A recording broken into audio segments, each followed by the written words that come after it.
Everybody who dies will hear a sound. There's a beautiful sound of a bell, of a higher thing which can take them to the heavens. I noiselessly and painlessly died while in the wheelchair. And then we went through a tunnel. As we go through the tunnel, I start seeing people coming out of the tunnel. Was that from your past lives? Yes.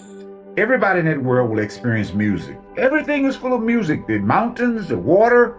The water has a strange type of intelligence, a life of their own, and everything is following the will of the Lord. Everything is lit up, including your body. You don't need artificial light outside through electricity or through the sun. Everything has its own light. You start feeling one with everything. When I say feel, you actually can become one with everything. Your soul is trapped in the physical body, is trapped in the astral body, and is trapped in the causal body. These are the three bodies which keep the soul revolving in this vicious cycle of birth and death.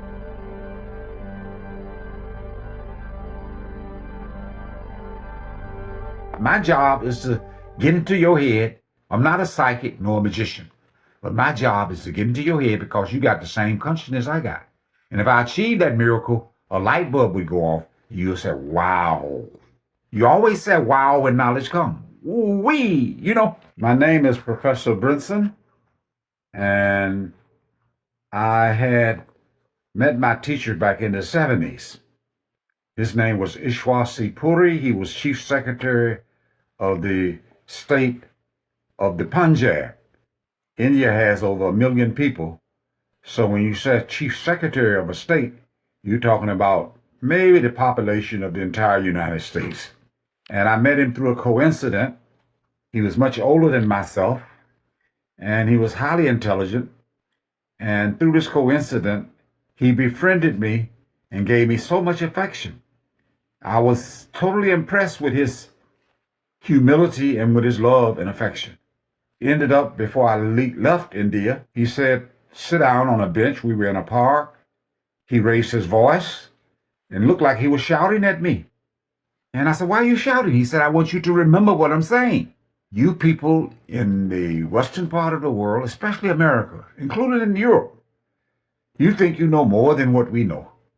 Did you know that all of the world major religion came from the East or the Middle East or the Far East? He said, we imported them. You imported them over there. And you got arrogance. You don't know anything about these people who founded the different religions. All of them taught basically the same thing. It depends on how far they went into the spiritual world. And you could only go as far as your teacher is gone. He had a teacher who taught him that it's possible for every human being on earth has the capacity, the potentiality to actually get out of this human body, to vacate it and go into the higher world, go all the way up if their teacher has gone all the way up, see the Creator, and then come back and go to work tomorrow.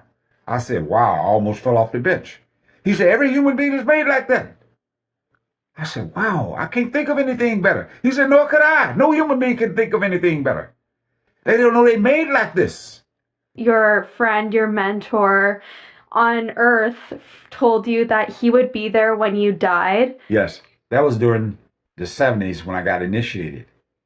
And after going through initiation and doing some meditation, he talked to me about the experience I would have. And so I did achieve some of the experiences in the early stage. And he said, when I first heard there's a sound in the body, which everybody will hear. That sound can sound like electricity going through a wire, or the birds chirping, or the crickets at night, or like Christ said, the sound of the wind in John 3:8, where he's talking to Nicodemus. And he said, you have to be born again. He was talking about taking birth in another level of consciousness, just like we take birth here. So as you take birth there, you hear this sound, and it can take you to the first stage. So when I first heard the sound, it scared me, the big part of the sound. And I wrote him a letter. He was still in India. And he responded by saying, I'm going to meet you. Why are you afraid? Didn't I tell you I will see you and escort you? And you don't have to do anything but just listen. So as I heard it again, my faith increased. So let me go into the future a little bit. let's go back into the big experience. I had some experiences in meditation. So if people ask questions, I can go into some detail. But the big experience I had took place in the spring of 2019. And when I had that experience, I was with my wife. I was supposed to get a hip surgery on my right hip because I had a cane and I was walking with a limp. But I had postponed it out of my stubbornness.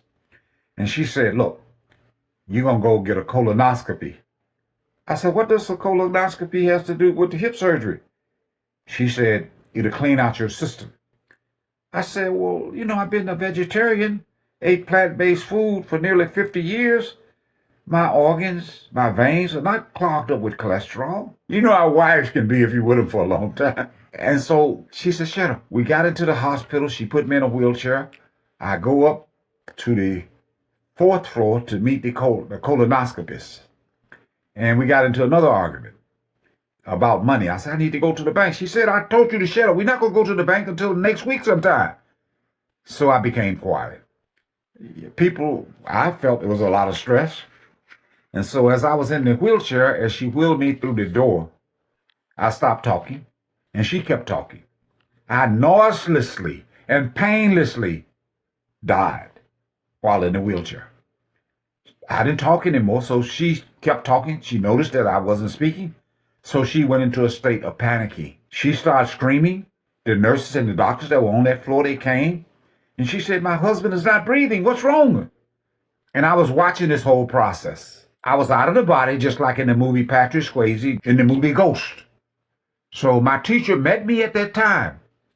He told me when I got initiated by him that I don't have anything to worry about because all of the initiates will meet their master when they die, if not earlier, in meditation. And so he met me, and he was still living at that time. So as he escorted me out of the hospital, I was laughing, and he was laughing. I tried to grab their hands because they were cutting off my expensive jacket. He said, they can't see you. Your hand will go through the body. And so he said, you can read their minds. I said, yes. My senses that all human beings are wearing, they get restricted by this body. The grossness of the physical body restricts us. Women have more intuition than men, but men can have it too. But in that world, you can actually hear what a person is thinking. Not only can you hear, you can actually see their thoughts as they form it in their mind. So you can communicate through telepathy. You can use words if you wish to add to the beauty of the conversation, but you need not do that. That world is one of truthfulness. In the physical world, people can deceive people. They can play a game, and we can't tell unless we have great intuition, and you still need verification. Because in the physical world is made of uncertainty. So as I was with my teacher, I said I wanted to see the sun. He said, let's get out of this place. Let's go. So since there's no gravity, we just went through the roof of the hospital, flew extremely fast, and I said I wanted to see the sun. He said, what's wrong with you? You see the sun every day. It's a boring experience. So we stopped there for a moment, saw it, a huge, gigantic explosion of nuclear energy, atomic energy, nothing but fireballs. I didn't feel anything, but I could hear the explosion. And he said, you see it every day, so let's leave this boring experience. So as we traveled great speed, faster than the speed of light, we crossed the entire galaxy as we know it. Trillions of stars, suns, moon, planets, asteroid, all kind of debris. We crossed it in just less than a fraction of a second. And then we went through a tunnel. As we go through the tunnel, I start seeing people coming out of the tunnel. And some of them I knew earlier in the 1700s, 1600s, even earlier. Was that from your past lives? Yes. So when you wake up, the only thing that makes you know that you are at a higher level of consciousness is your memory comes back. The minute you wake up from a dream, you don't have to pinch yourself. You don't have to open up your eyes. You don't have to move your body. Your memory come back. That I'm 16, 20, 30, 40, however old you are, that memory lets you know that you're in a world in which people are living longer than you or no more than 100 years of age. Same thing happens when you go into the astral world. Your memory comes back of thousands of years. When I went there, I suddenly woke up and I was 3,000 years of age.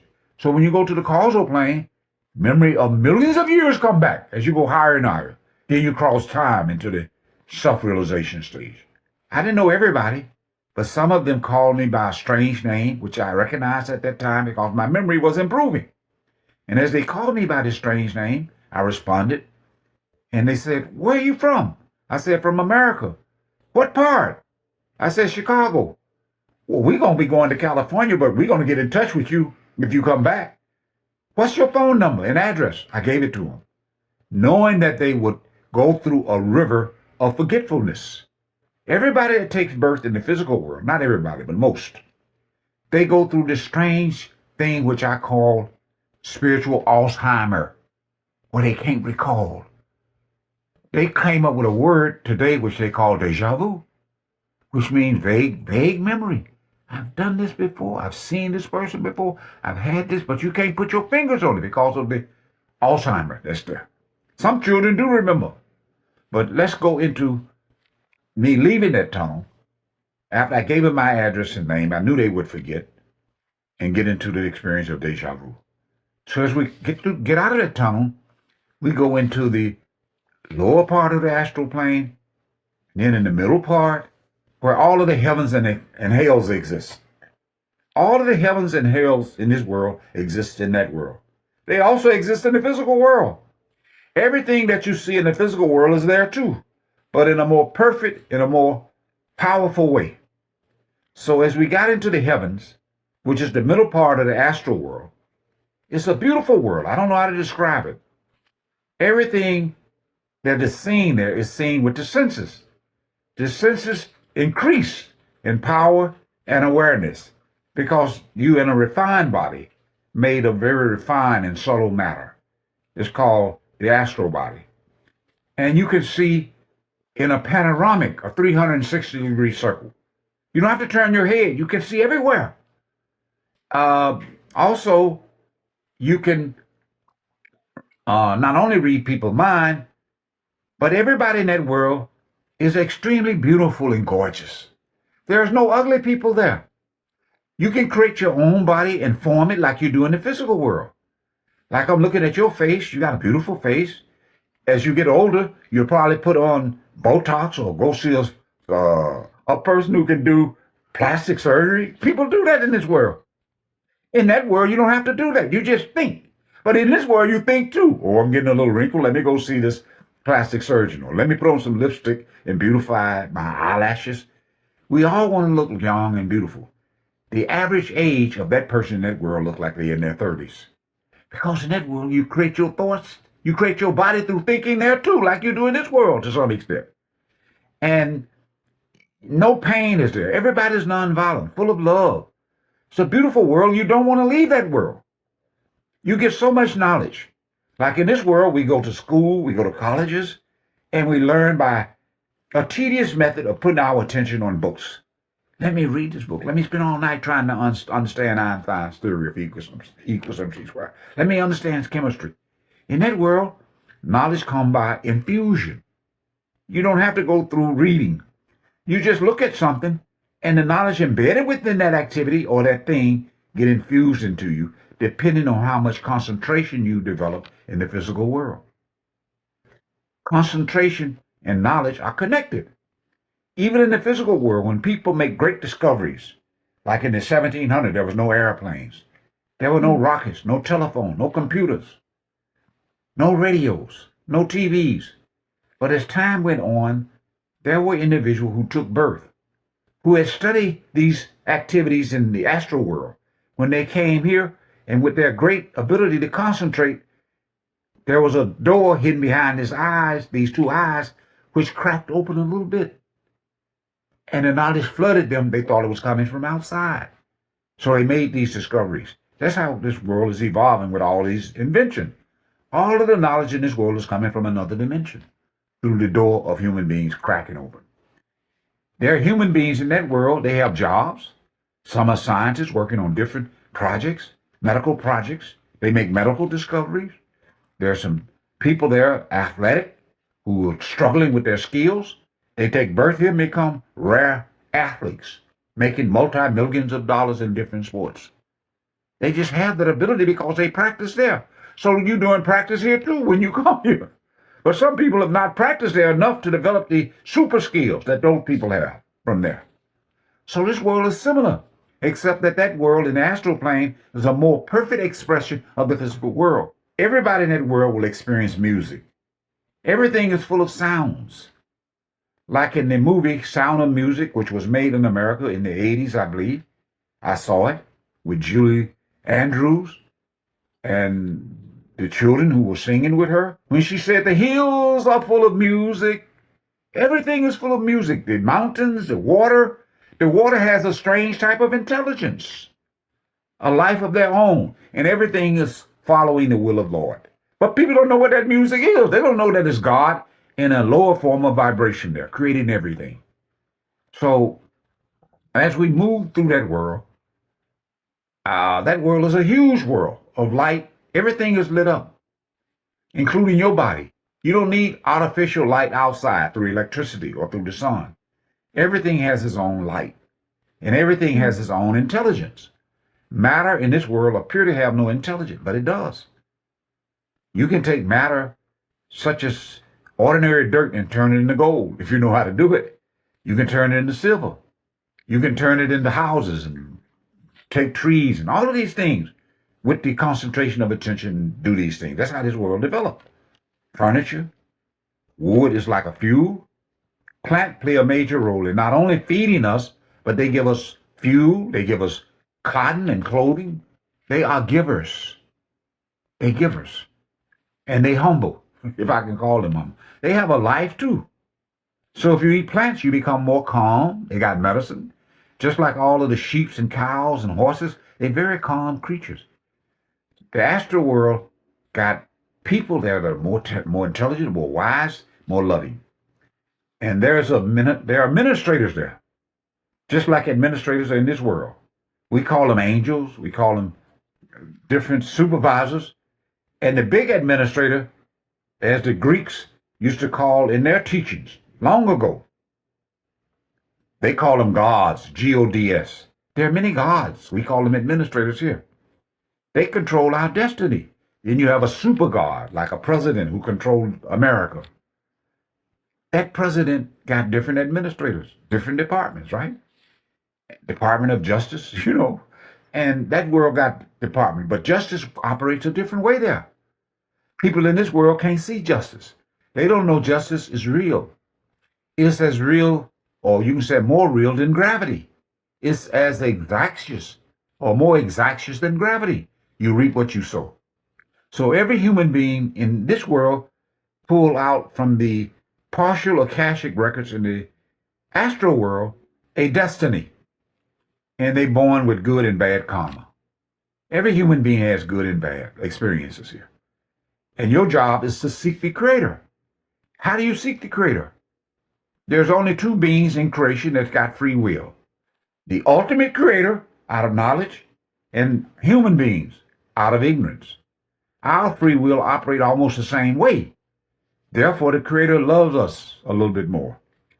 In these holy books, they say the angels are made less than the human beings. The human beings are higher because they have the image of God.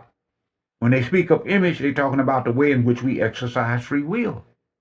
The Lord exercised real free will, and He creates the illusion of free will in us by, like a puppeteer, pulling the strings from behind the scene.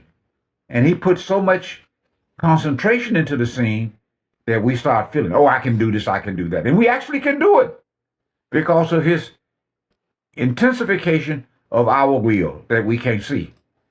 Anyway, as I crossed that world, I wanted to meet the president of that world, one of the big gods who control the destiny, who control the karma, Akashic records. He said, no, if we meet him, he'll want to ask me how he can go further up. And he cannot go further up. I would have to tell him he has to come back to Earth. And he doesn't want to come back to Earth, even though he's going to come back. It's like if you were born with great money and wealth, and lived in Hollywood, Rodeo Drives, in a mansion with all of the money, and somebody said, if you want to go back to God, you have to become poor, live a homeless life.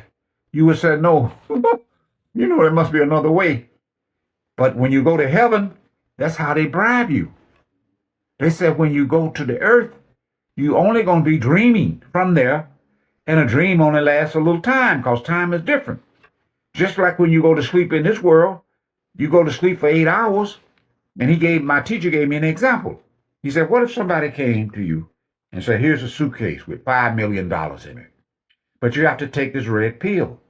This red pill will not kill you, but you'll have the most horrible, the most miserable, the most horrific and painful dream experience. And then you'll wake up and the money is yours. Or you can take the blue pill and have a wonderful experience with no money. Most people, if they know they were going to wake up, they say, give me the red pill, right? Because money gives them the ability to travel, become rich, eliminates what they consider to be problems. That's how they bribe you in the astral plane. They say, you're only going to be there for a little while. Take birth, become a Stevie Wonder, you'll be blind. Or take birth, you're paraplegic. Or take birth, you get hit by a drive-by bullet at the age of 16 or 12. You're only going to be there for a little while, and then you can go higher up. So they bribe you to come here to pay off your karma, okay? Because karma can be paid off in this world. Animals don't have to pay off karma because they don't exercise free will. Whenever you make a decision, you're exercising the illusion of free will, and that's the only way you're creating karma. So my teacher took me even higher. We go beyond that world into the causal plane. Let me backtrack a little bit. The astral world, with its stars, skies, population, is a huge world. If you were compared in terms of measurement with the physical universe, with its trillions of stars, asteroids, planets, the astral world or the physical world would be the size of a quarter. The astral world would be the size of the Pacific Ocean. Imagine a quarter in the Pacific Ocean. That's how size the entire physical universe we're in now as compared with the astral plane. A huge plane. As we left that plane and go to the causal plane, it's much larger than the astral plane. The astral plane would be like a silver dollar. And the causal world will be like the Pacific and the Atlantic Ocean combined. That's how huge that world is. Once you get into at least the middle part of the causal plane, you start feeling one with everything. When I say feel, you actually can become one with everything. People become one with everything in the physical world, but it's not real. Like say if you're playing volleyball and your team win the championship, you say, give me a high five. You feel one with them, right? You don't feel one with the opposition, but in that world you feel one with everything. So we are moving around in this vicious cycle of birth and death. The only way we can cross the karmatic world, where all of the karma exists, where all of the Akashic record exists, is to meet a perfect living master, a PLM. That perfect living master is a rare being. And he said this world always has a perfect living master. But it may be only 2, 3, 4, 5, because the seekers are very few. Most people are not seeking. They rather get a house, buy money, get money, have children. They got all kinds of desires in their mind. They don't know what the real purpose is. They have many purposes, but these other purposes confuse them and scatter their attention. So anyway, as we cross that world and go into the world of salvation, that is the world where you really get to know who you are. Socrates says in one of his statements before he passed away, know thyself. That's where you finally realize that you are a soul made of the same stuff that the Creator's made of. But you still got 2 more spiritual levels to go to. The soul is trapped in the physical body, is trapped in the astral body, and is trapped in the causal body. These are the 3 bodies which keep the soul revolving in this vicious cycle of birth and death. So as we got into the salvation area, which is where the soul is, because you don't have to reincarnate anymore from there. So I said to my teacher, because there are no words there. Words cease to exist after you leave the causal plane. Because the causal plane is nothing but a mental world, a mind world. So there's no mind there. You have pure soul. But you can't cross the other two regions by yourself. So I said, well, can we go all the way back? My teacher said, no. I said, why not? He said, you don't want to leave this region. This region is gorgeous. You can't come back. You're not going to have it that easy. You will go all the way back when you finally biologically die. I myself will take you back because I have to wrap you like a baby in my soul and fly through that world and take you back to your original home. So I came back. And I came back because of you, Miss White. And there are other people who pulled me back. I don't know whether to thank you or get mad at you. So I had to come back and share this knowledge with you and your audience. But when I came back, I just was in a hospital setting. The doctors, after doing their work with the tools and different instruments they put on me to bring me back, they thought they brought me back, okay? I don't let them think any other way because that's the way this world works. Everybody who clinically die and come back with memory. If you want to read Dr. Raymond Moody, Moody, book, Life After Life, you learn about the sound that these people heard, but they don't know what the sound is as you read the book. And the sound is what take them out of the body and bring them back. Everybody who dies will hear sound. There's a beautiful sound of a bell, of a higher thing which can take them to the heavens. Very few people, I said, have had these very high experiences. The world is made like this because there are very few seekers. It won't always be like this, but at this time, it's like this. Thank you so much for watching this video on TNH Afterlife. We're so grateful to have such an amazing audience, and your comments always make me so happy and interested. My name is Lauren, and if you like this video, make sure you subscribe to TNH Afterlife. I can't wait to share more near-death experience stories that can change your perspective on life and death.